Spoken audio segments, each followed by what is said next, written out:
بسم اللہ الرحمن الرحیم۔ آج کا میرا ٹاپک ہے قرآن کی بے حرمتی۔ قرآن ہی ہے، چاہے وہ مکمل قرآن ہو یا ایک آیت ہو۔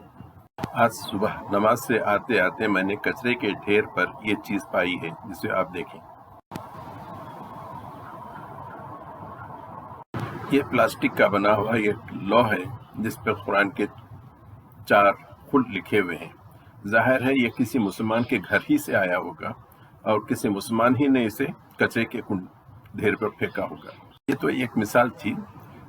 آپ میں سے اکثر جو قبرستانوں میں جانتے ہیں دیکھتے ہیں کہ جو قبر کے سرانے جو پتھر لگا ہوا ہوتا ہے اس پر قرآن کی آیت، خاص طور پہ کل من علیہا فان وغیرہ لکھے ہوئے ہوتے ہیں۔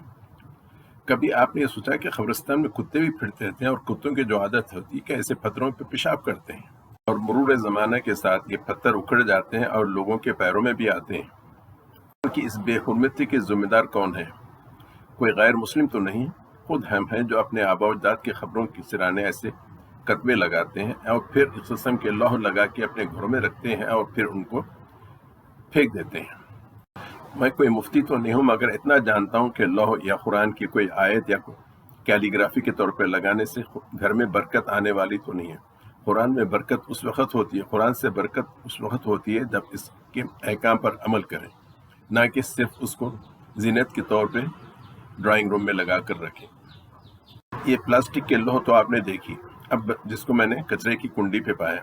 اب آپ ہی بتائیں کہ اس کا کس طرح سے ڈسپوز کیا جائے، کیا اس کو محفوظ رکھا جائے یا اس کو جلایا جائے؟ اللہ تعالیٰ سے دعا کریں کہ قرآن کو ہم اپنے رہنمائی کے لیے استعمال کریں، نہ کہ ڈرائنگ روم میں کیلیگرافی کے طور پر زینت کے لیے اس کو استعمال کریں۔ اللہ تعالیٰ سے دعا کریں کہ ہمیں قرآن کا ترجمہ، تفسیر اور اس پر عمل کرنے کی توفیق دے۔ آمین۔